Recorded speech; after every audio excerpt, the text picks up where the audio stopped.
this guide, I'm going to show you guys how to check out on your order on Temu. Let's get started. First, launch your Temu app. Make sure you have already logged into your account. You will land to the home page.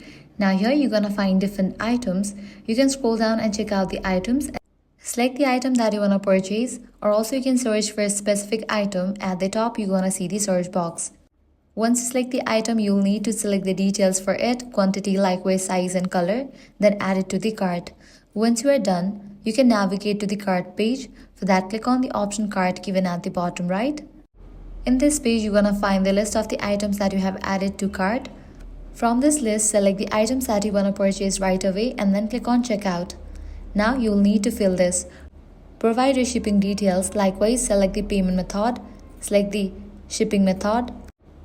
If you have coupon code, you can apply that as well. And once you do that, click on the option Place Your Order. This way you can easily check out your order on Temu. If this guide helped you out, do not forget to like, share and subscribe.